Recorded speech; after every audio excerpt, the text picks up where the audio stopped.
The vast emptiness of space stretched before the colony ship Ember like an endless black sea. Inside the massive vessel, red warning lights flashed across control panels. Captain Tom Walker stood with his hands clasped behind his back, his weathered face showing the strain of their situation. "How bad is it?" Tom asked, his voice steady despite the fear growing in his chest. Jack, the ship's head engineer, looked up from his screen with dark circles under his eyes. "Life support is failing, Captain. We have 30 days at most. The wormhole jump damaged our core systems worse than we thought." Tom nodded slowly. The Ember carried the last 10,000 humans who had escaped Earth before its destruction. 10,000 lives now rested on his shoulders with time quickly running out. "Options?" Tom asked, scanning the faces of his bridge crew. Lisa, his second in command, stepped forward. "We can try to reach the nearest star system, but with our engines at half power it would take 45 days, too long." The silence that followed felt heavy. Earth was gone. Their ship was dying. And now they floated in an unknown region of space with no hope of rescue. "Captain," called Ben from the scanning station, his voice rising with surprise. "I'm detecting another ship approaching our position." Everyone on the bridge turned toward the main screen as Ben brought up the image. A strange vessel unlike anything they had seen before came into view. It had smooth, curved lines that seemed to flow like water, with sections that glowed with soft blue light. "Is it one of them?" Lisa asked, referring to the Void Hunters who had destroyed Earth and chased them through the wormhole. Tom shook his head. "Different design completely. Are they sending any signals?" "Nothing we can understand," Ben replied. "But they're slowing down. They'll be alongside us in 20 minutes. Tom made his decision quickly. "Battle stations, power up whatever weapons we have left. If they're hostile, we'll make our last stand here." The crew moved with practiced efficiency, despite their exhaustion. Days of running, fighting, and watching their homeworld die had hardened them. If this was to be their end, they would face it standing. As the alien ship drew closer, they could see it was damaged as well. Large sections of its beautiful hull were blackened and torn open. It moved unevenly, as if limping through space. "They're hailing us," Ben announced with surprise. "Video signal. Should I put it through?" Tom straightened his uniform jacket. On screen.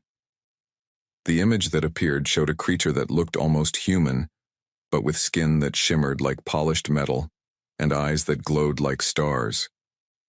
Behind it, a control room similar to their own buzzed with activity. "Greetings," the alien said in broken English. "I am Commander Kell of the Star Dancer. We come. Peace." Tom stepped forward. "I am Captain Tom Walker of the Earthship Ember. How do you know our language?" "We study on many worlds," Kell replied slowly, clearly struggling with the words. "We run, like you run, from darkness." A chill went down Tom's spine. "You're running from the Void Hunters too?" Kell's glowing eyes widened slightly. "You know them. Bad, very bad. They destroy our home also." "Our ship is damaged," Tom said cautiously. "We have limited life support." Kell nodded. "Yes, we damaged too. Engines, failing. Cannot run more." Lisa stepped closer to Tom and whispered, "Can we trust them? This could be a trick." "We don't have many options," Tom whispered back. Then to Kell he said, "Perhaps we can help each other." "Help?" "Yes." Kell seemed to brighten. "Come to Stardancer talk." Tom considered the offer. If this was a trap, they were dead anyway. If not, it might be their only chance. "I will come with a small team," Tom decided. "We can dock our shuttle with your ship." After ending the transmission, Tom turned to his crew. "Lisa, Jack, you're with me. Ben, keep the Ember ready to move if this goes badly." The small shuttle detached from the Ember and slowly approached the alien vessel.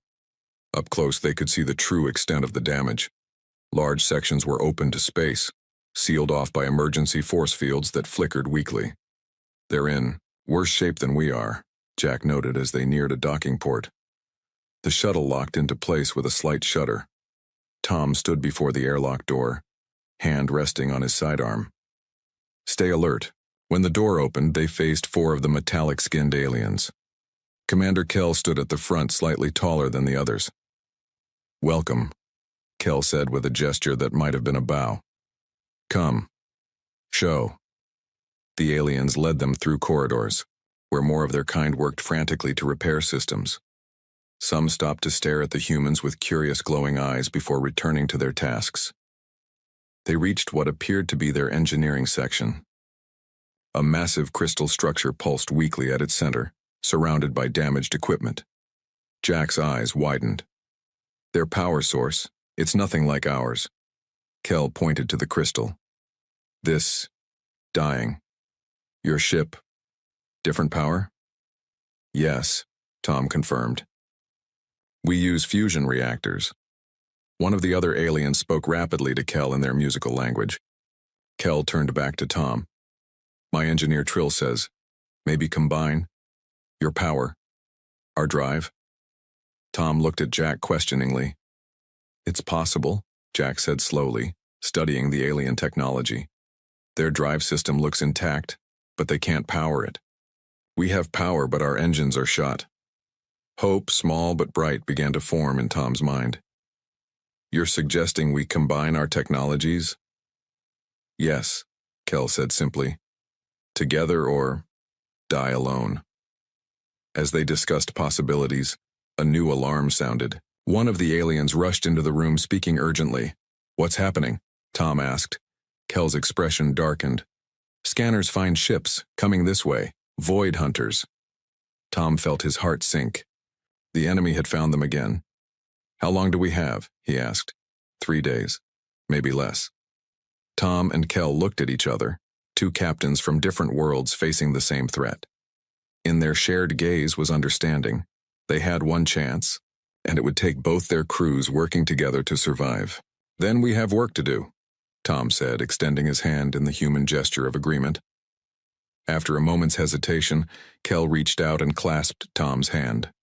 As they sealed their alliance, the Ember and the Star Dancer drifted side by side in the darkness of space. 2 dying ships carrying the last hopes of their civilizations, with the hunters of both drawing ever closer. The next day, both ships hung side by side in the emptiness of space. Inside the Ember's main conference room, humans and bright folk sat across from each other around a large table. The tension in the room was thick enough to cut with a knife. "So," Tom began, looking at the notes on his tablet, "we have 28 days of life support remaining. The Void Hunters will be here in less than 3 days. We need to find a solution fast." Kell nodded, the metallic skin on his face catching the light as he moved. "Yes. Star Dancer has drive system good, but power crystal dying. Cannot run."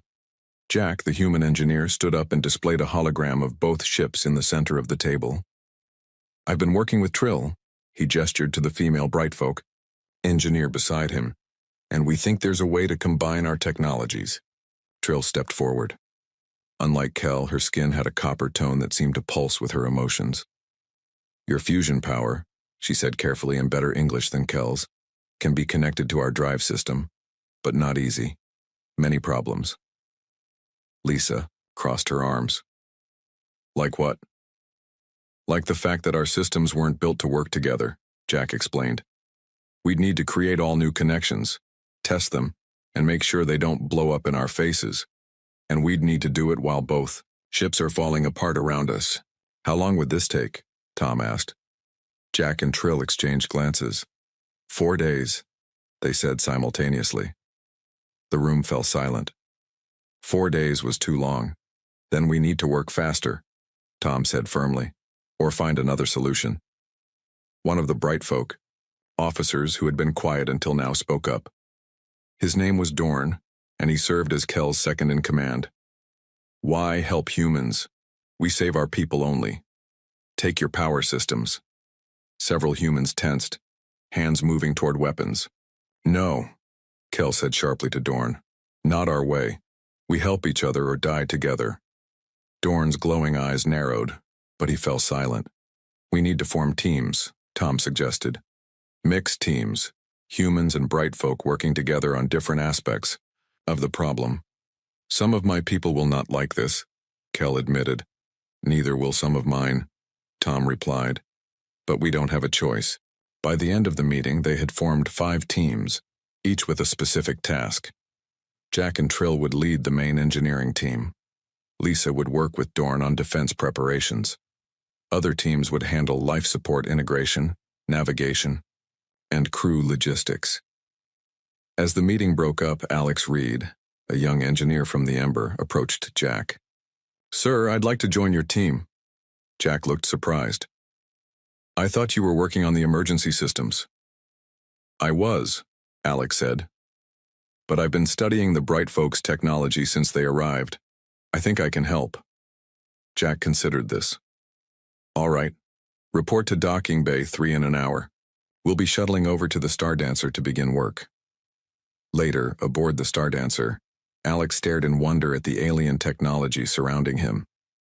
The engineering section was unlike anything he had ever seen. Instead of the ordered, angular design of human ships, the Bright Folks' technology seemed almost organic, with flowing lines and components that seemed to grow into one another. Trill noticed his fascination. "First time seeing our tech?" she asked, coming to stand beside him. Alex nodded. "It's beautiful. How does it work?" Trill smiled, her metallic face shifting in ways that seemed almost human. "Our ships grow from special metals, not built like yours. Grow? Like plants? Yes, we shape them as they grow. Takes many years." Their conversation was interrupted as Jack called everyone together. "Listen up. We have less than 3 days before the Void Hunters arrive. We need to connect the Ember's fusion reactor to the Stardancer's drive system." As Jack outlined the plan, Alex noticed something odd about the Bright Folk engineers. They kept exchanging glances whenever certain systems were mentioned. When they broke into smaller work groups, Alex found himself partnered with Trill. They were assigned to modify the power transfer junction. "Is something wrong?" Alex asked as they worked. "Your people seemed concerned about some of Jack's plans." Trill hesitated before answering.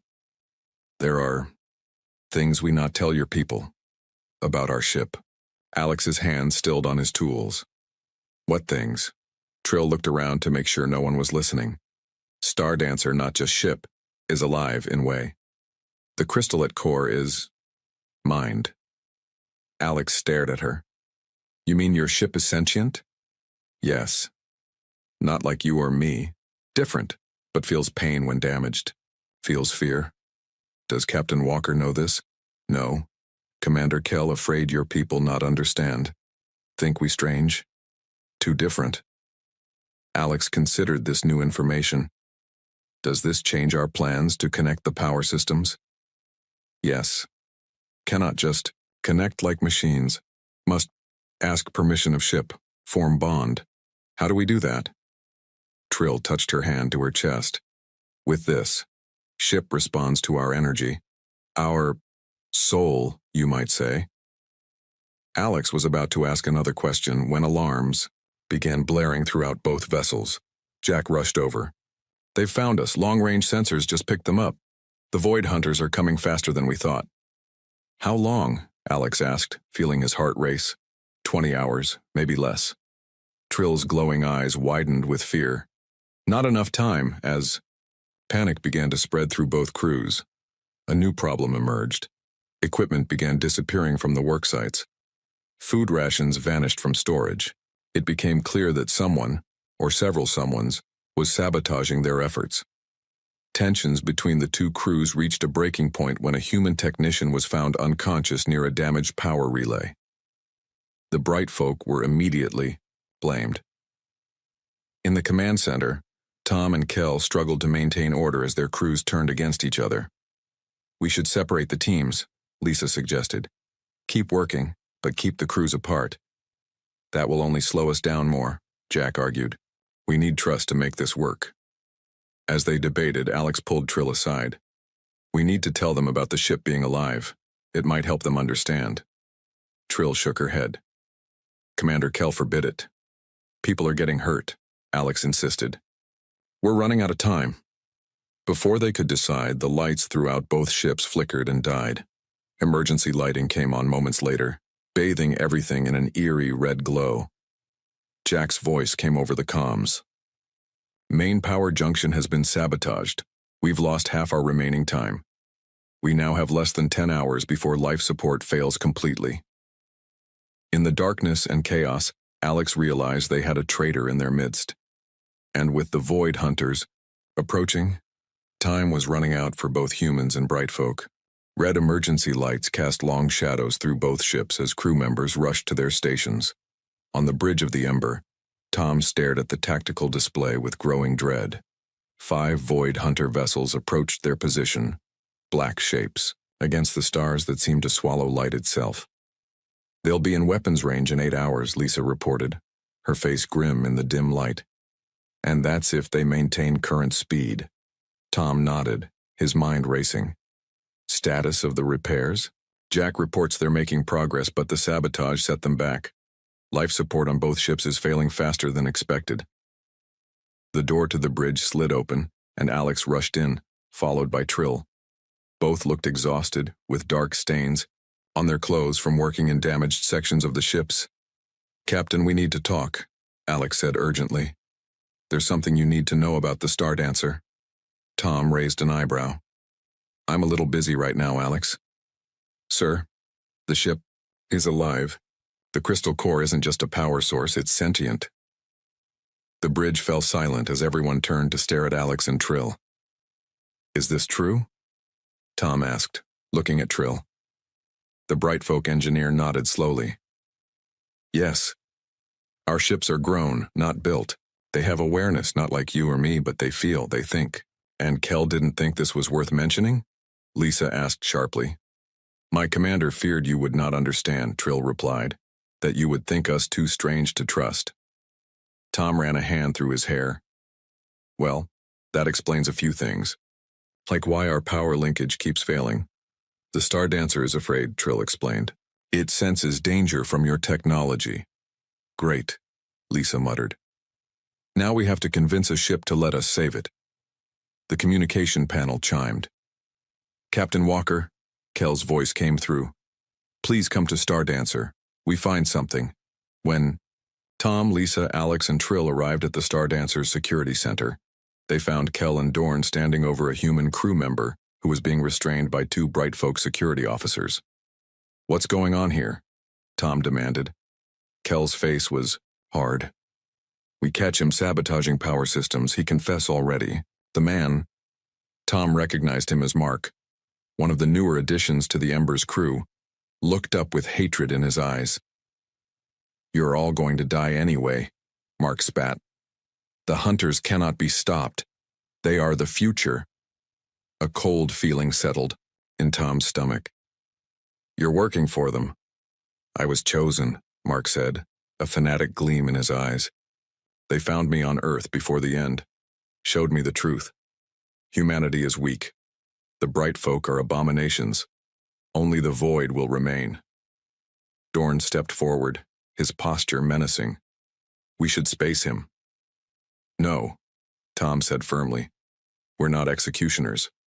Lock him up where he can't do any more damage." As Mark was led away, he called back over his shoulder. "It's too late. I've transmitted our location. They're coming faster now. They know about your plan." The group hurried back to the Embers bridge where Ben confirmed the worst news. "He's right. I've detected a transmission from our ship about 6 hours ago. The Void Hunters have changed course. They'll be here in less than 4 hours now." Jack joined them through the communication system. "We need at least 6 more hours to complete the integration. And that's assuming we can get the Star Dancer to accept our power source." Tom looked around at the faces of his crew, then at Kell. "We need a new plan." For the next hour, they debated options. None seemed viable until Alex spoke up. "What if we don't try to save both ships?" he suggested. "Explain," Tom said. "The Star Dancer's drive system is mostly intact. The Ember's power system is mostly intact. What if we evacuate everyone to one ship and abandon the other?" Jack frowned. "The Ember can't fit everyone, and the Star Dancer's life support is failing faster than ours." "Then we take the best parts from both," Alex continued. "Move the Ember's fusion reactor to the Star Dancer. It would be faster than trying to link them remotely. Trill nodded excitedly. Yes, and if I help connect it directly to Stardancer, the ship might accept it more easily. The plan took shape quickly. They would transfer the Ember's fusion reactor to the Stardancer, along with as many vital systems and supplies as they could, move in the limited time. The remaining crew would evacuate to the Stardancer before the Void Hunters arrived. Work began immediately. Every able-bodied crew member joined the effort, carrying equipment and supplies between the ships. Jack and Trill led teams removing the fusion reactor from the Ember's core, a dangerous job made more difficult by the deteriorating conditions. In the midst of the evacuation, an unexpected explosion rocked the Ember. Fire and debris shot through, one of the main corridors trapping a team of workers. What happened? Tom demanded, helping a wounded crew member to safety. Secondary sabotage device, Jack reported from his position near the reactor. Mark must have planted it before he was caught. Casualties? 3 dead, 8 injured, and the main evacuation route is blocked. With less than 2 hours before the arrival of the Void Hunters, Tom made a difficult decision. He ordered the evacuation to continue through alternative routes while a skeleton crew remained on the Ember to complete the reactor transfer. On the Stardancer's bridge, Kel watched the tactical display with growing concern as the Void Hunter ships drew closer. "They coming too fast," he told Dorn. "We not finish in time." A new idea formed in Kel's mind, one he didn't share immediately. Instead, he ordered his crew to prepare the Stardancer's remaining weapon systems. Back on the Ember, Jack called Tom with devastating news. "Captain, the reactor is free, but the transport system is damaged. We can't move it to the Stardancer." Tom's heart sank. "Options?" "One," Jack replied grimly. "We can still power up the Ember and use it as a distraction while the Stardancer escapes with as many people as we've already evacuated." "A suicide mission," Tom said quietly. "Yes, sir. Someone would have to stay behind to pilot the Ember." Tom knew immediately what he had to do. "Evacuate the rest of the crew, Jack. I'll stay." "Captain, that's an order. Get everyone else to the Stardancer." As the last shuttle departed from the Ember, carrying Jack and the remaining engineers, Tom stood alone on the bridge. Through the viewport, he could see the Stardancer now carrying 8,000 humans alongside the Bright Folk survivors. Not everyone had made it, but most had. The communication panel lit up. It was Kel. "This not right plan," the Bright Folk commander said firmly. "Better if both ships fight. Give others more chance." Tom shook his head. "Your ship can escape. Mine can't. This is the only way." "Then I join you," Kel replied. "My ship will follow Dorn now. I come to Ember." Before Tom could argue, the screen went dark. Minutes later, a small shuttle docked with the Ember, and Kel stepped onto the bridge. "We fight together," Kel said simply, taking the tactical station. On the sensors, the Void Hunter ships appeared. 5 massive black vessels shaped like arrowheads, bearing down on their position. As the Stardancer powered up its newly connected systems and prepared to jump away, Tom and Kel guided the dying Ember toward the approaching enemy. The chase was over. The final stand had begun. The Ember shuddered as its engines pushed beyond their limits. On the bridge, Tom gripped the command chair while Kel stood at the tactical station, his metallic fingers dancing across the controls. "Weapon status?" Tom asked, watching the approaching Void Hunter vessels on the main screen. 2 missile banks operational, main cannon at 30% power, Kel reported. "Not enough to destroy them." Tom nodded grimly. "We don't need to destroy them. We just need to buy time." He opened a communication channel to the Stardancer. Dorn's face appeared on the screen, his glowing eyes narrowed with concern. "How long until the jump drive is ready?" Tom asked. "Engineer Trill says 20 minutes, Dorn replied. "Hume and Jack helping." "Tell them to hurry. We won't be able to hold the hunters off for long." As the communication ended, Tom turned to Kel. "Why? Did you stay? You could have escaped with your people." Kel's metallic face shifted into what might have been a smile. "My first duty to protect my crew. Like you. Second duty to fight evil." Void hunters destroyed my world. I see them do same to yours. Tom felt a newfound respect for the alien commander. Together, then. Together, Kel agreed. The first void. Hunter ship closed to firing range. It was massive, nearly 3 times the size of the Ember, with a hull that seemed to absorb light rather than reflect it. No windows, no visible weapons ports, just smooth black surface that hurt the eyes to look at for too long. They're scanning us, Kel reported. Weapons charging. Evasive maneuvers, Tom ordered. Save our missiles until we can do maximum damage. The Ember banked sharply as a beam of dark energy shot from the Void Hunter ship, missing them by meters. The second and third Hunter vessels moved to flank them, trying to cut off their escape route. They're trying to herd us away from the Stardancer, Tom realized. Angle us back toward them. We need to keep the Hunters' attention.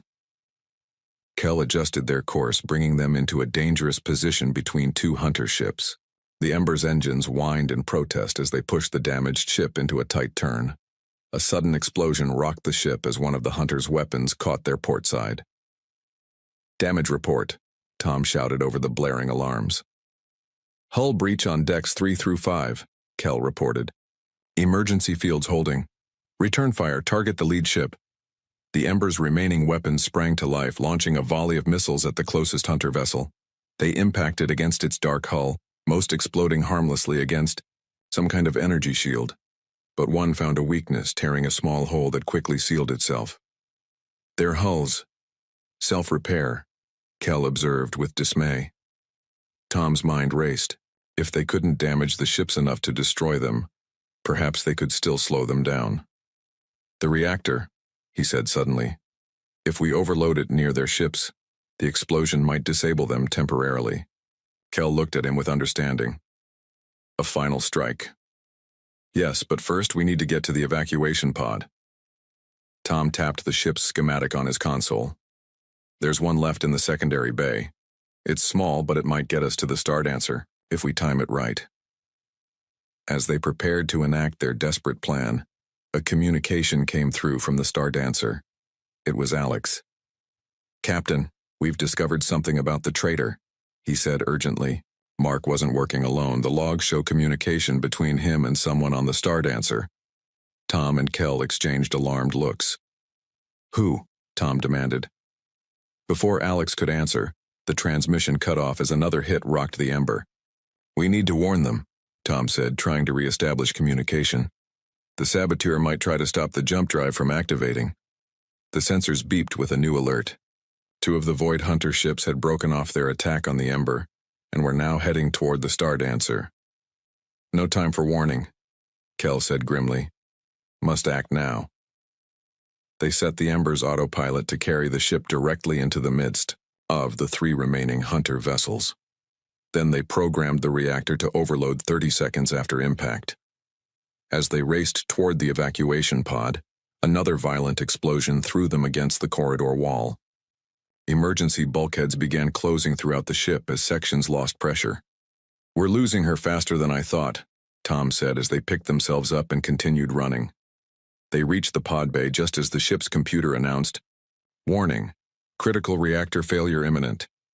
All personnel evacuate immediately. The small pod, barely large enough for 4 people, waited in its launch cradle. As Tom started the launch sequence, Kel suddenly stiffened, looking at something on his wrist device. What is it? Tom asked. Signal from Stardancer. Second trader identified. Kel's glowing eyes met Tom's. It is Dorn. Tom felt a cold dread wash over him. He's in command of your ship. Yes, he will stop jump drive. Kill everyone. Kel's voice was flat with horror. The evacuation pod was ready to launch, but Tom hesitated. We have to get back to the Stardancer. No time, Kel said. Ember will explode in minutes. Tom looked at the tactical display. The pod's trajectory would take over 15 minutes to reach the Stardancer, too long to stop Dorn. Wait, Tom said, an idea forming. The main shuttle bay. There's a maintenance craft there with a small jump system. It's not designed for long distances, but it might get us to the Stardancer instantly. Very dangerous, Kel warned. Small jump systems unreliable. We don't have a choice. They abandoned the evacuation pod and raced back into the dying ship. Warnings blared from every speaker as they made their way to the main shuttle bay. The maintenance craft sat in its dock, small, ungainly, but equipped with an emergency jump system for repairs in deep space.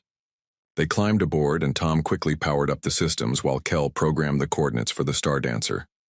Jump system at minimum power, Kel reported. One chance only.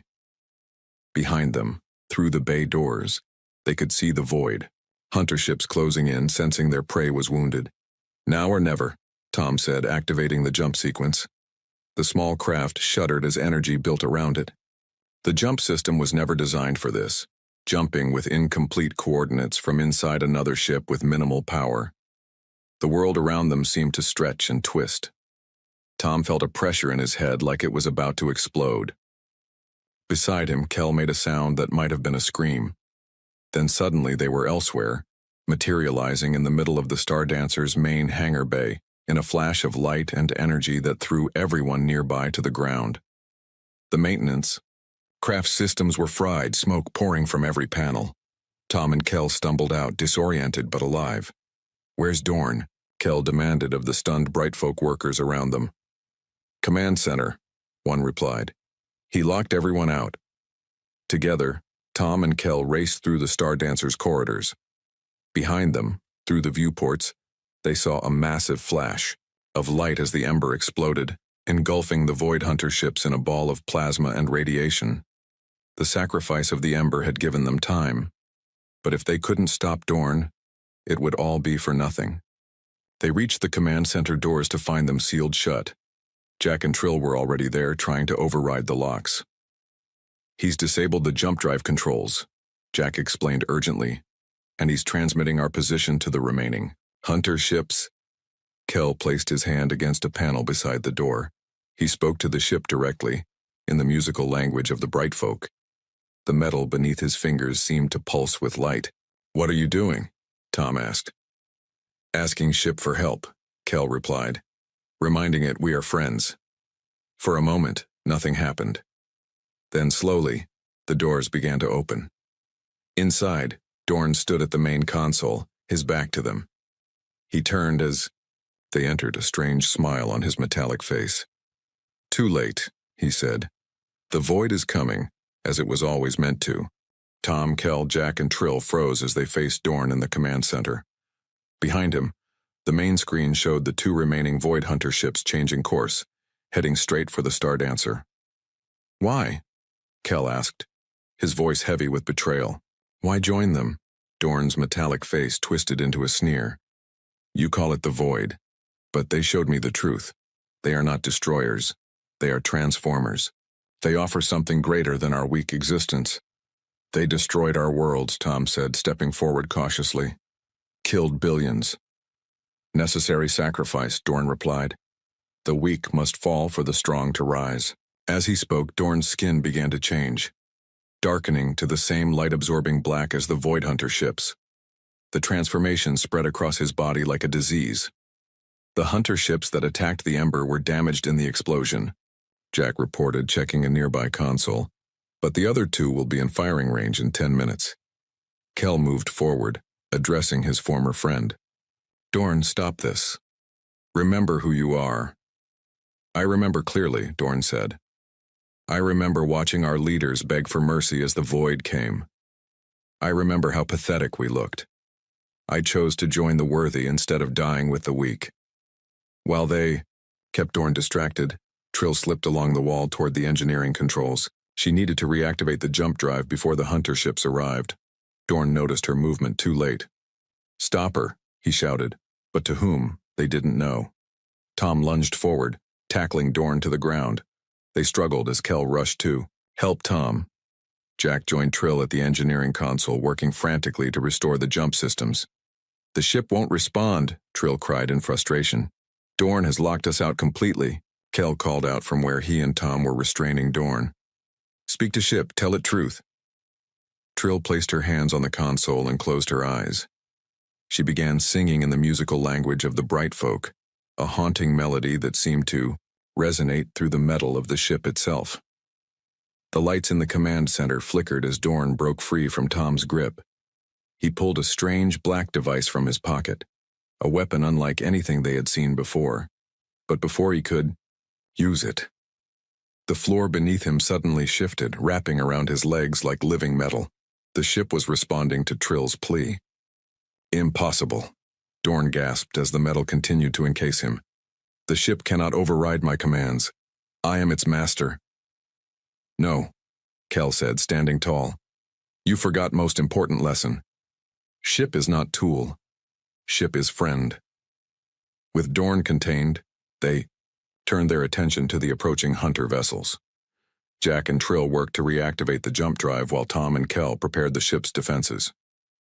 "Jump drive activating," Trill announced. "But damage is severe. We have power for one jump only, and navigation is limited." "Can we reach the nearest star system?" Tom asked. Jack shook his head. "Not enough power. We can jump, but it will be blind. We can't control where we end up."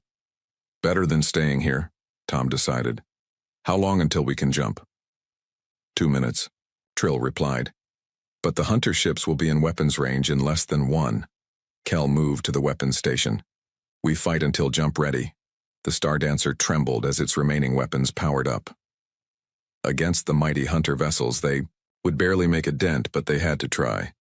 The first shots were exchanged. Dark energy beams from the hunter ships struck the Star Dancer's shields, while the Star Dancer's weapons fired back with everything they had. "Shields failing," Jack called out as another hit rocked the ship. 30 seconds to jump," Trill responded, her fingers flying across the controls. The main screen suddenly lit up with a new alert. A small object had been detected, moving away from where the ember had exploded. "What is that?" Tom asked, pointing to the reading. Jack zoomed in on the object. It's an escape pod." Tom's heart leaped. "From the ember? Someone survived?" "Jump in 10 seconds, Trill announced. Tom looked at the pod's trajectory, then at the approaching hunter ships. They couldn't leave survivors behind. "Can we tractor that pod in?" he asked urgently. Kel checked the systems. "Yes, but we'll delay jump." "Do it," Tom ordered without hesitation. The Star Dancer's tractor beam activated, reaching out to the small pod just as another hit from the hunter ships took out their rear shields. Alarms blared as hull breaches were reported throughout the ship. "Pod secured in auxiliary bay," Kel reported. "Jump now possible. Jump," Tom and Kel commanded together. The stars around them stretched into lines of light as the jump drive activated. The command center filled with the sound of straining metal and overloading systems. For a terrible moment, it seemed the damaged drive might tear the ship apart. Then suddenly they were elsewhere. The hunter ships were gone. Outside the viewports, unfamiliar stars shone in patterns no one recognized. "Where are we?" Tom asked, looking at the navigation displays. "Unknown region," Trill replied. "Far from charted space." Jack checked the ship's systems. "The jump drive is completely burned out. We're not going anywhere else." Tom nodded grimly. "Let's check on that escape pod. Maybe some of our crew made it." They hurried to the auxiliary bay, leaving Dorn secured by the living metal of the ship. When they arrived, they found the pod's hatch already open. 3 figures stood beside it, 2 humans and a bright folk. Tom stopped in his tracks, hardly believing his eyes. "Ben? Lisa?"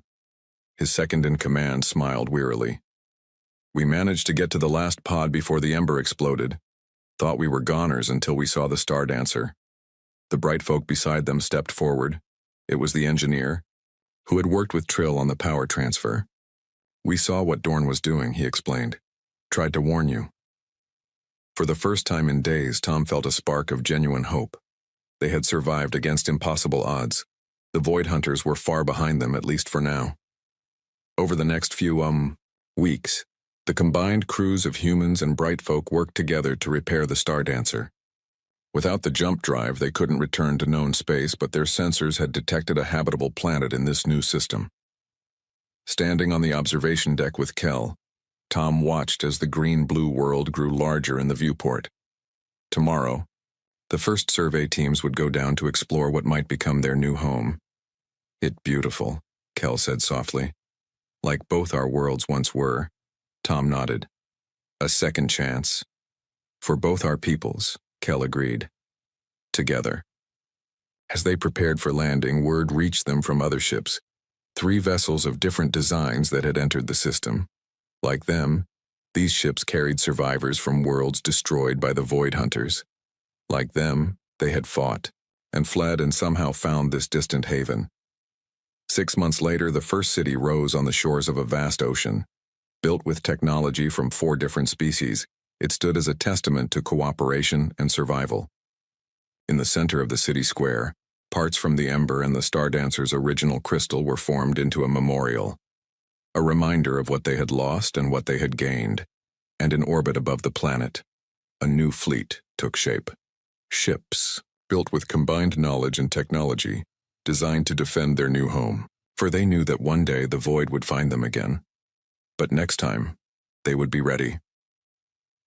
As Tom stood with Kel watching the sunset over their new world, he remembered the darkest moment aboard the dying Ember, when all hope seemed lost. How far they had come since then. "It never truly dies, does it?" he said. "What?" Kel asked. "Hope," Tom replied, looking up at the stars beginning to appear. "As long as we stand together."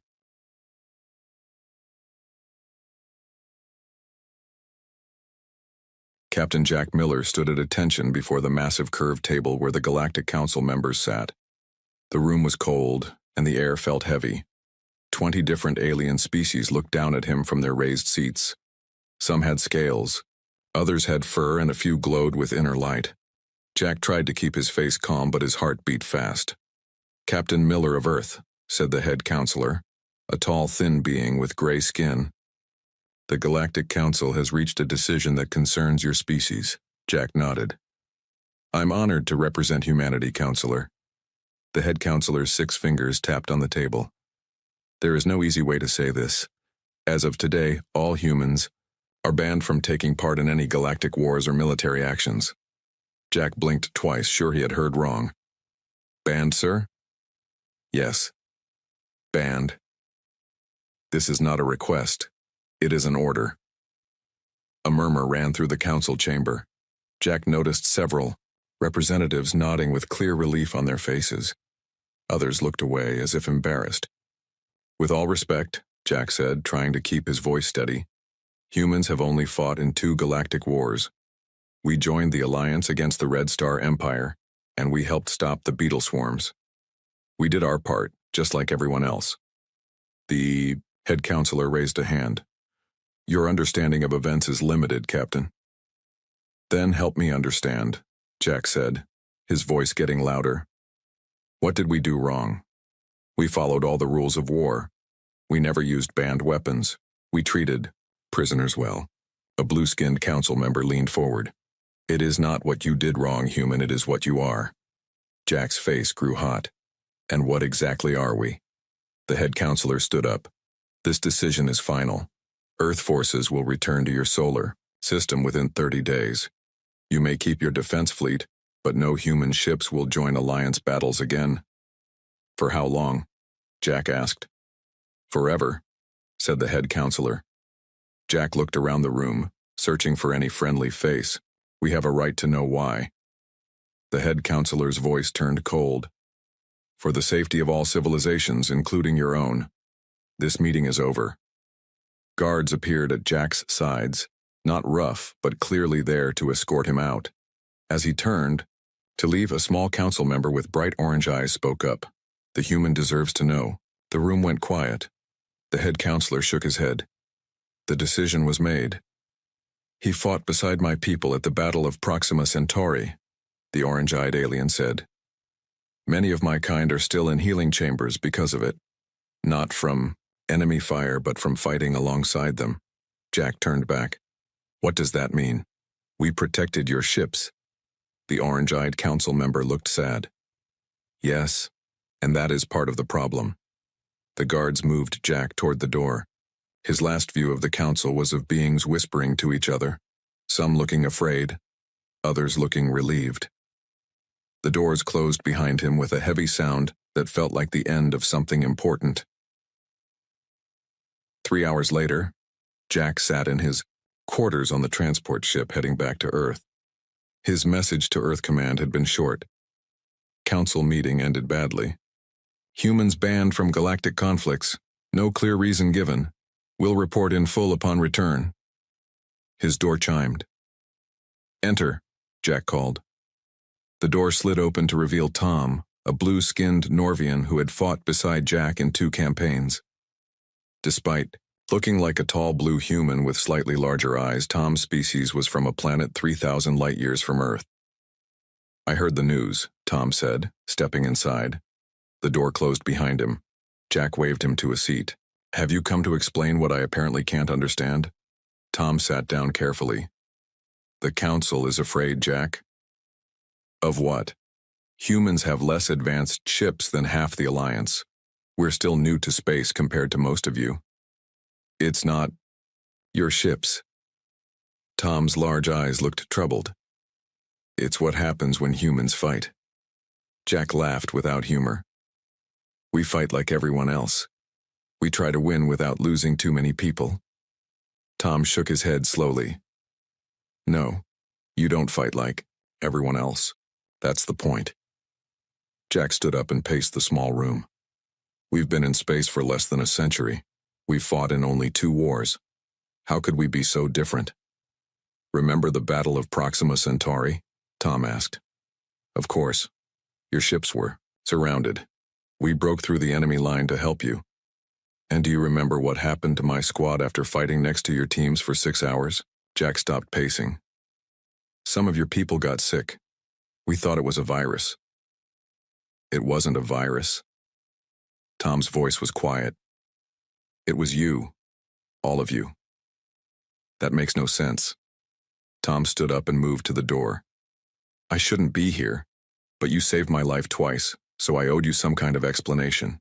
You haven't explained anything, Jack said. Tom looked back, his hand on the door control. Look up the medical reports from after that battle. Not just for my kind, but for all species who fought close to humans. Then you'll start to understand why the galaxy fears you. After Tom left, Jack sat in silence for a long time. Then he pulled out his tablet and sent a message to his old friend Dr. Lisa Reed. Need access to medical reports from Proxima Centauri battle. Focus on non-human casualties. Something's very wrong. He stared out the viewport at the stars streaming by. Humanity had worked so hard to join the galactic community. They had shared technology, traded goods, learned new languages, and fought side by side with alien allies. Now they were being sent home like children who had misbehaved, but no one would tell them what they had done wrong. This isn't over, Jack whispered to the stars. If there's something about us that scares the Council this much, we need to know what it is. The ship continued its journey toward Earth, carrying news that would shock human leaders and start Jack on a path to uncover the truth behind the ban, a truth about humanity that would change everything. 5 years had passed since the Galactic Council banned humans from all interstellar conflicts. Captain Jack Miller was no longer a captain. The Earth government had created a new department to find out why humans were banned, and Jack now led this small team. Their office was hidden deep under the old city of Denver. The room had no windows, and the walls were lined with screens showing data from across the galaxy. 4 people sat around a round table, all wearing serious faces. It's been 5 years, said Marcus Jones, tapping his fingers on the table. Once the best intelligence officer in Earth's fleet, Marcus now used his skills to gather secret information. 5 years, and we still don't have clear answers. Dr. Lisa Reed nodded, her eyes tired from studying alien medical reports. We know something happened at Proxima Centauri, but the medical data is heavily protected. I've only managed to get small pieces. Alex White, who had been a diplomat before joining Jack's team, looked up from his tablet. The council members still refuse to meet with us.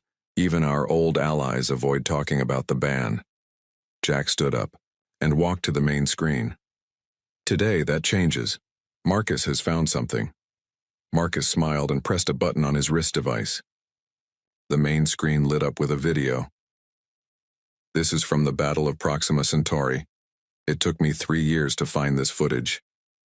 The team watched as the video showed a battle in space. Ships fired at each other with bright beams of energy. Then, the view changed to inside one of the ships. "This is a human ship," Jack said, pointing at the crew members. "Yes," Marcus said. "But watch what happens when the battle gets intense." The video showed human soldiers fighting harder and harder as the battle got worse. Their movements became faster, their eyes more focused. They worked together in ways that seemed almost impossible. "Now watch this," Marcus said, changing to another video. This is inside a Norvian ship during the same battle. The blue-skinned aliens fought bravely at first, but after fighting near humans for hours, something strange happened. The Norvians began to shake. Some fell to the ground. Others fired their weapons too quickly, wasting energy. "They're breaking down," Lisa said quietly. "Just like the medical," reports suggested. Marcus nodded. "And it happened to every alien species that fought alongside humans for more than 4 hours." Alex leaned forward. "But why? What are we doing to them?" Jack turned off the video. "That's what we need to find out, and I think I know where to look next." He pointed to a small dot on a star map. "Station Alpha 7. It holds the galactic archives." Lisa's eyes widened. "That's the most secure facility in the Alliance. No humans are allowed there anymore." "Exactly," Jack said. "Which means that's where they keep the truth." 3 weeks later, Jack's team arrived at Station Alpha 7 on a trade ship. They wore special masks that changed how they looked, making them appear as members of the trawl species, tall beings with gray skin. "Remember," Jack whispered as they walked through the busy station. "We have 8 hours before the masks stop working. We need to be gone by then." The team split up. Marcus went to find the security center. Lisa headed for the medical archives. Alex made his way to the diplomatic records section. Jack would try to access the military files. Jack moved through the quiet halls of the archive, his fake gray hands pressing against scanner panels that opened doors. His stolen access codes worked perfectly. Finally, he reached the military records room. "I'm in," he said quietly into his hidden communicator. "Medical archives accessed." Lisa's voice came back. "There's so much data here, Jack. I'm searching for Proxima Centauri reports now." "Security systems mapped," Marcus added. "I can buy us extra time if needed." "Diplomatic records are heavily guarded," Alex said, sounding worried. "But I've found a terminal I can use." Jack began searching through the military files. Most were locked with high-level codes, but he had prepared for this. He attached a small device to the computer terminal. The screen flickered, and suddenly, more files appeared. "I found something," he said. "Battle statistics from all conflicts involving humans." He downloaded the data quickly, his eyes scanning the numbers. "This is strange. According to these reports, human-led squads were 300% more effective than predicted." "That's impossible." "Jack," Lisa's voice came through excited. "I found medical reports. They show unusual brain patterns in aliens who fought with humans. Their minds were somehow being pushed beyond normal limits. The diplomatic records show secret meetings after Proxima Centauri," Alex added. "The council was scared.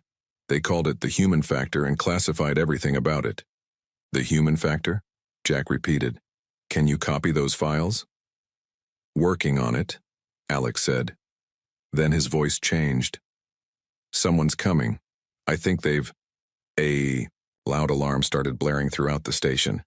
"We've been discovered," Marcus said, his voice tense. "Security teams are moving toward Alex's position."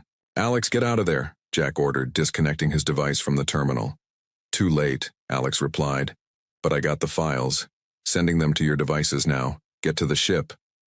Jack ran through the halls, his heart pounding. The mask on his face felt hot, a warning that it might fail soon. He turned a corner and nearly ran into 2 security guards. "Excuse me," he said, trying to sound calm. "What's happening?" "Intruder alert," one guard said. "All non-essential personnel should return to their quarters." Jack nodded and walked past them, forcing himself not to run. As soon as they were out of sight, he sprinted toward the docking area. Lisa and Marcus were already there, waiting by the trade ship. Their faces showed their worry. "Where's Alex?" Lisa asked. "He'll make it," Jack said, but he wasn't sure. The minutes passed slowly. The alarm continued to sound. Then, just as Jack was about to give up hope, Alex appeared, running toward them, with 3 guards chasing him. "Go," Alex shouted. "I'll hold them off." "No," Jack yelled, but Marcus pulled him into the ship. "He knew the risks," Marcus said, starting the launch sequence. Through the viewport, they watched as Alex fought the guards, giving them time to escape. The last thing they saw before the ship pulled away was Alex being surrounded by security forces. "He sacrificed himself for the mission," Lisa said quietly as the ship accelerated away from the station. Jack stared at the small data device in his hand. "Then we'd better make sure his sacrifice wasn't wasted. Let's see what's in these files called the human factor." As their ship raced toward their hidden base on Titan, Jack couldn't help feeling that they were about to discover something about humanity that would change everything they thought they knew about themselves. The small ship landed quietly on Titan, Saturn's largest moon. Jack, Lisa, and Marcus stepped out into the dome that protected their secret base from the moon's harsh environment. Through the clear ceiling, Saturn's rings glowed against the black sky. "I still can't believe we left Alex behind," Lisa said, her voice low. Jack placed a hand on her shoulder. He made his choice. Now we need to make it count. The base was small but well equipped. The main room had several computer stations and a large table in the center. Marcus went straight to the main computer and inserted the data device. "The files are encrypted," he said, his fingers moving quickly over the keyboard. "But nothing I can't handle." Jack paced the room while they waited. Alex called these files the human factor. What could that possibly mean? Lisa sat down at another station. "Whatever it is, it made the Council ban our entire species from galactic conflicts. It must be serious." "Got it," Marcus shouted after an hour of work. The main screen lit up with dozens of files. "Let's see what we have here." The first files were medical reports, similar to what Lisa had found but more detailed. They showed brain scans of different alien species before and after fighting alongside humans. "Look at these patterns," Lisa said, pointing to colorful images of alien brains. "Their neural activity is completely different after combat with humans nearby." Marcus opened another file. This one showed videos from various battles. The team watched in silence as human soldiers fought. The videos had special data overlays showing heart rates, brain activity, and other measurements. "What are we looking for?" Jack asked. "Wait for it," Marcus said, pointing at the screen. "There." The data showed something strange happening to the humans as the battles got more intense. Their brain patterns changed. Their bodies released chemicals. Their movements became more coordinated. "They're calling it combat escalation drive," Lisa said, reading from another file.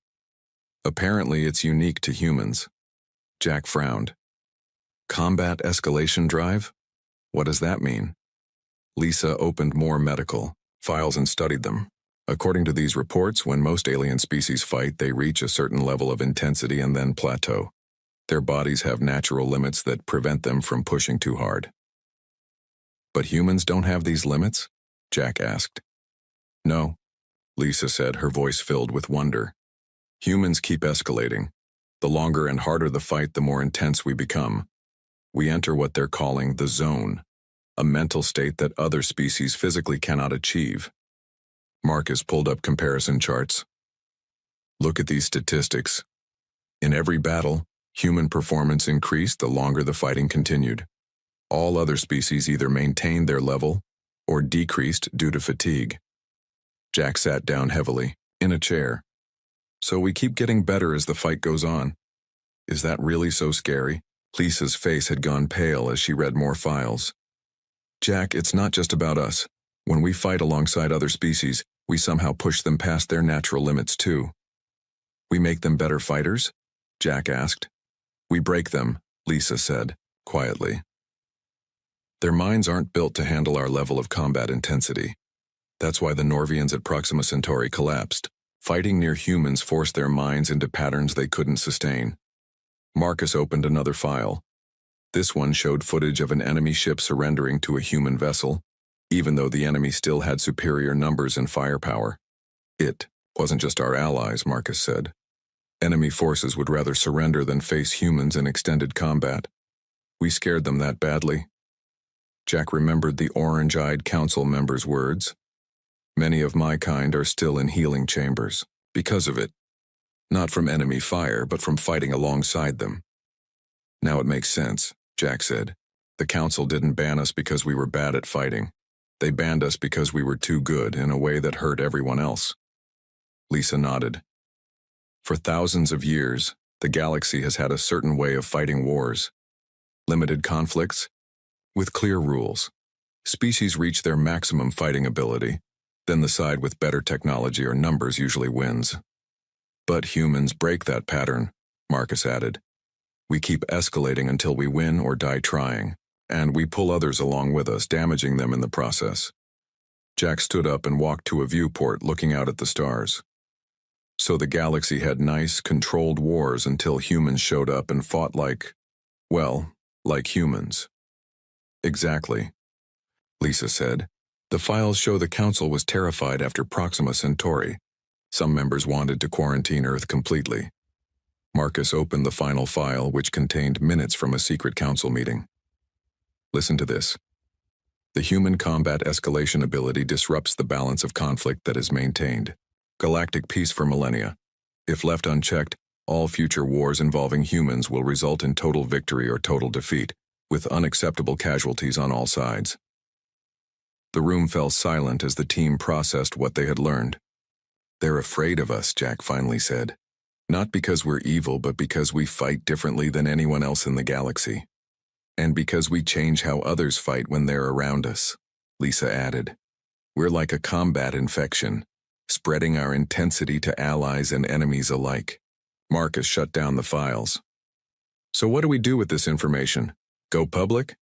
The Earth government might see this as a compliment, not a problem. Jack shook his head. No. The galaxy banned us for a reason. If we just announce this to everyone, it could make things worse. He turned to face his team. We need to understand more. Not just how we're different, but why. And most importantly, if there's a way we can fight alongside others without harming them. Lisa nodded. I'll start analyzing the medical data in more detail. Maybe there's a way to shield other species from our influence.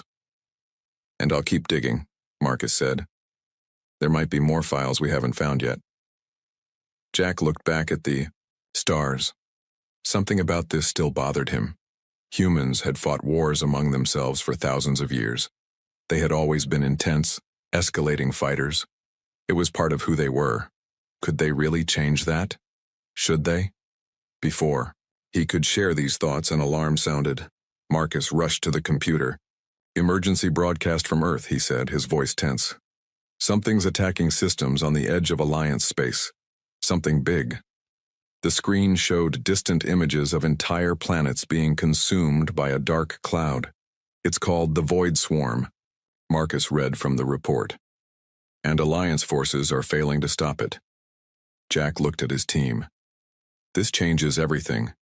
The galaxy banned us from their wars. But what happens when they start losing one? The news about the Void Swarm spread quickly. Jack and his team watched report after report on their screens. The Void Swarm wasn't an army or a species. It was more like a hungry cloud of darkness that ate everything in its path. Planets, ships, even stars weren't safe. 3 systems gone in 2 weeks, Marcus said, pointing to a map. The Alliance fleet is trying to stop it, but nothing works for long. Lisa studied the reports. It's adapting to their weapons. Each attack works once, then the swarm changes to defend against it. Jack paced the room. And Earth? Are we in danger? Not yet, Marcus replied. The swarm is still far away, but if it keeps moving at this speed and the Alliance can't stop it.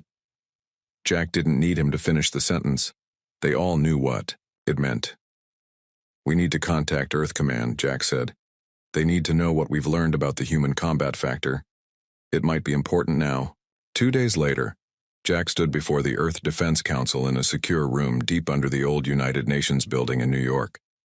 The room was filled with military leaders and government officials, all with worried faces. "Captain Miller," said General Patel, head of Earth's Defense Forces. "Your report about why humans were banned is interesting, but why is it important now?" Jack stepped forward. "Because the Void Swarm is beating the Alliance, and we might be the only ones who can stop it." Murmurs filled the room. Admiral Wright, an older woman with short gray hair, spoke up. "The Alliance banned us. Why would they ask for our help now?" "They haven't asked yet," Jack admitted, "but they will. The question is, what will we say when they do?" General Patel frowned. "Are you suggesting we should help the same people who sent us away?" Jack nodded. "Yes, but with conditions. We know why they fear us now. We can use that knowledge to help without harming our allies." He explained what his team had discovered about the human combat escalation drive and how it affected other species. The room was silent when he finished. "So we fight too hard for them," Admiral Wright said finally. "And we make them fight too hard too." "Exactly," Jack replied. "But Dr. Reed has an idea that might help." He nodded to Lisa, who stepped forward. Lisa held up a small device. "This is a neural buffer. It creates a field that should protect alien minds from the effects of human combat escalation. It won't stop us from fighting at our best, but it should keep our allies safe." Before anyone could respond, an aide rushed into the room and handed General Patel a message. The general read it, his face growing serious. "It seems you were right, Captain Miller," he said. "The Galactic Council has called an emergency meeting. They want to talk about temporarily lifting the ban on human forces." 3 days later, Jack found himself back in the Galactic Council chamber. This time, he wasn't alone. General Patel stood beside him, along with Lisa and a team of Earth's best military minds. The chamber felt different now. The council members didn't look down on the humans with disgust or fear. Instead, their faces showed something new: desperation. The head counselor spoke first. "The Alliance faces an unprecedented threat. The Void Swarm has destroyed 5 systems and shows no signs of stopping. Our forces are—" He paused. "Not sufficient." "You mean they're losing?" General Patel said bluntly. The head counselor nodded. "Yes, we are losing. And so, with great reluctance, we are considering a temporary exception to the human ban." Jack stepped forward. "We've learned why you banned us, we understand your concerns, and we have a solution." Lisa explained the neural buffers and how they would work. The council listened carefully, some members showing the first signs of hope. "If these buffers work," the orange-eyed counselor said, "we could fight together without the harmful effects we saw at Proxima Centauri." "That's the idea," Jack said. "Let us help you. Let us do what we do best." After hours of debate, the council agreed. A small human force would join the next battle against the swarm, with Lisa's neural buffers in place and strict oversight from the council. 2 weeks later, Jack stood on the bridge of the Earthship Defender, leading a fleet of 20 human vessels. Around them, ships from a dozen Alliance species formed a battle line against the approaching Void Swarm. "Neural buffers active on all ships," Lisa reported from her station. "All weapons ready," Marcus added from Tactical. Jack looked at the dark cloud appearing on their screens. It moved like a living thing, reaching out with tendrils of darkness toward the Alliance ships. "Remember," Jack said to his crew, "we fight our way, but we watch out for our allies. The buffers should help, but let's be careful." The battle began. Human ships dove into the fight with the intensity that came naturally to them. The neural buffers glowed on Alliance ships, creating a barrier between them and the human combat. Influence. For the first few hours, it worked perfectly. The human ships hit the swarm hard, finding weaknesses and exploiting them. Alliance ships followed up, protected by the buffers, but then something changed. The swarm adapted, just as it had before. New patterns formed in the dark cloud, targeting the human ship specifically. "It's learning," Marcus shouted over the alarms. "It's focusing on us now." Jack watched as 3 human ships were surrounded by the darkness. Then he saw something even worse. Several Alliance ships had moved in to help the surrounded humans. Their neural buffers were flickering, failing under the strain. "Pull back," Jack ordered. "All human ships, pull back. The buffers aren't holding." But it was too late for some. On his screen, Jack saw Alliance ships where the buffers had failed completely. The alien crews were fighting with human-like intensity, now pushing beyond their limits. When the battle finally ended, the Alliance had pushed the swarm back, but at a terrible cost. 5 human ships were lost, along with 12 Alliance vessels. And worst of all, hundreds of alien crew members were suffering from neural damage, just like after Proxima Centauri.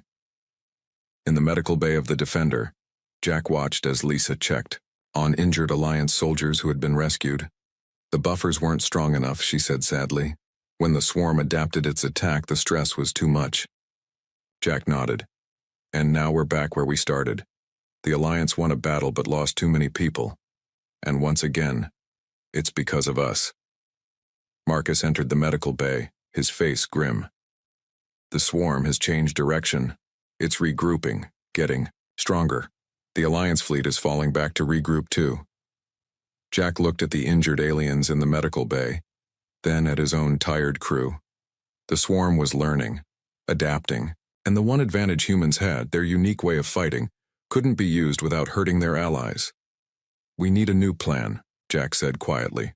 "Something the Council won't like, but might be our only choice." "What are you thinking?" Lisa asked. Jack's eyes were determined. "If we can't fight alongside the Alliance without hurting them, then maybe we need to fight alone." The emergency meeting of the Galactic Council was tense. After the failed battle against the Void Swarm, many council members wanted to reinstate the ban on humans immediately. The head counselor had to bang his gavel several times to quiet the angry voices. Jack stood before them, his face showing the tiredness of someone who had seen too much fighting. Behind him stood General Patel, Lisa, and Marcus. "The neural buffers failed," the orange-eyed counselor said.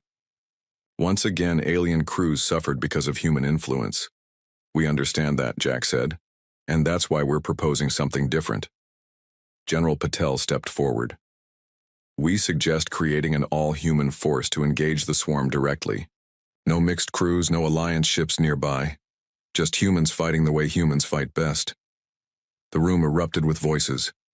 The head counselor finally restored order. "You want us to unleash a pure human fighting force?" he asked, his voice filled with disbelief. "The very thing we have worked so hard to prevent?" "Yes," Jack said simply, "because it's the only way to beat the swarm." A tall, thin counselor with green skin stood up. "And what happens after? If we create an unstoppable human war machine, what's to prevent you from turning on the rest of us?" Jack looked around the room, realizing the deep fear these beings had of humans. "You've only seen half of what makes humans unique," he said. "You've seen our escalation in battle, but you've missed something just as important." He nodded to Lisa, who activated a display in the center of the chamber. Images appeared, showing scenes from Earth's history. "These are from wars on our planet," Jack explained. "Look what happens after these conflicts ended." The images showed former enemies helping each other rebuild. Soldiers who had fought each other now working together to build homes and schools. Former battlefields turned into parks, where children played. "Humans have a unique ability to escalate violence when threatened," Jack said. "But we also have a unique ability to de-escalate when the threat is gone. We can stand down voluntarily even at the height of our power." The council members watched in silence as more images appeared. Peace treaties being signed. Former enemies becoming allies. Weapons being destroyed in public ceremonies. "This is our true nature," Jack continued. "Not just how we fight, but how we stop fighting. We call it our de-escalation mechanism, the ability to turn away from war once victory is achieved." Lisa stepped forward. "In our research, we found this trait is as unique to humans as our combat escalation. Other species either continue fighting until forced to stop, or never reach our level of intensity in the first place." The orange-eyed counselor leaned forward. "Are you saying humans can control this Combat drive? Yes, Jack said firmly. We can turn it on when needed and turn it off when the job is done. General Patel added, we don't want to rule the galaxy. We just want to help save it. Let us fight the swarm our way, and when it's over, we'll stand down. You have my word. As the leader of Earth's defense forces. The council withdrew to debate. Hours passed as Jack and his team waited outside the chamber. Finally, they were called back in. The head counselor looked tired but determined. We have decided to accept your proposal with conditions. A human-only force will engage the swarm, with council monitors observing from a safe distance. But at the first sign that humans cannot or will not de-escalate after victory, the council will take extreme measures. Jack nodded. We understand. And we accept. 3 weeks later, a fleet of 100 human ships formed a battle line before the advancing void swarm. Every ship was crewed entirely by humans. There were no allies nearby, no one to be affected by human combat intensity. From the bridge of the flagship Freedom, Jack watched the swarm approach. It had grown larger, consuming 2 more systems since the last battle. All ships report ready, Marcus said from his station. Neural scan shows all crews at optimal readiness, Lisa added. The council observation ship is at safe distance.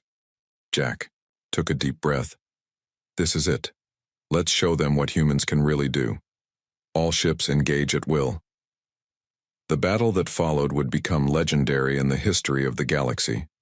Human ships fought with an intensity never seen before. As the battle grew harder, the humans pushed themselves further. When the swarm adapted to their tactics, they created new ones on the spot. Hour after hour, the battle raged. The swarm tried to surround them, tried to pick off ships one by one, tried to flee and regroup, but the human fleet stayed with it, never letting up, never reaching that plateau that other species hit. From the observation ship, the council members watched in awe and fear as humans demonstrated the full extent of their combat capabilities, without any restraint. Finally, after 18 hours of non-stop fighting, the swarm began to break apart. Its adaptive patterns failed against the constantly changing human attacks. Ship after ship reported successful strikes against the swarm's core units. We've got them, Marcus shouted as the swarm's main body began to collapse in on itself. Jack watched the final moments of the battle. The swarm, which had destroyed entire systems and defeated the best the Alliance could offer, was dying before his eyes. Then came the moment the Council feared most, the moment when humans, at the height of their battle frenzy, had achieved total victory. Jack closed his eyes briefly, then opened them with a new calmness. All ships, this is Captain Miller. The swarm is defeated. Stand down from combat operations. I repeat, stand down. Activate de-escalation protocols. Across the human fleet, crews that had been pushing themselves to the edge of human capability began the practiced process of standing down. Special breathing techniques, meditation, and trained mental exercises helped them step back from the combat mindset. On the Council observation ship, monitors showed human vital signs returning to normal, brain patterns shifting away from combat mode, heart rate slowing. The head counselor turned to his colleagues. They're actually doing it. They're standing down, just as they promised. 1 month later, Jack stood once again before the Galactic Council. This time he was welcomed as a hero. The head counselor's voice was solemn. The galaxy owes humans a debt we can never fully repay. You have saved countless lives and worlds. Jack nodded. And now, as promised, our fleet has returned to Earth space. The human combat force has been disbanded. That is remarkable, the orange-eyed counselor said. Your species keeps surprising us. The head counselor stood. We have reached a new decision regarding humans. The complete ban on human military involvement is lifted. Instead, humans will serve as special crisis responders, called upon only in the most dire circumstances. Jack smiled. We accept this role with honor. As the meeting ended, the orange-eyed counselor approached Jack privately. Now we understand everything about you humans, he said. You weren't banned because you were dangerous in war. You were banned because we couldn't comprehend a species capable of both such extreme escalation and complete voluntary de-escalation. That's what makes us human, Jack replied simply. The counselor nodded. And that's what terrifies and inspires us. Your capacity for violence frightens us, but your ability to choose peace gives us hope. Perhaps in time we can learn from each other. As Jack left the council chamber, he thought about humanity's new place in the galaxy. They would no longer be feared and misunderstood, but respected for their unique abilities. The ban had been lifted not because the galaxy had changed, but because they finally understood what humans truly were. Creatures of both war and peace, capable of fighting with unmatched intensity and then putting their weapons down by choice. It was a new beginning for humanity among the stars.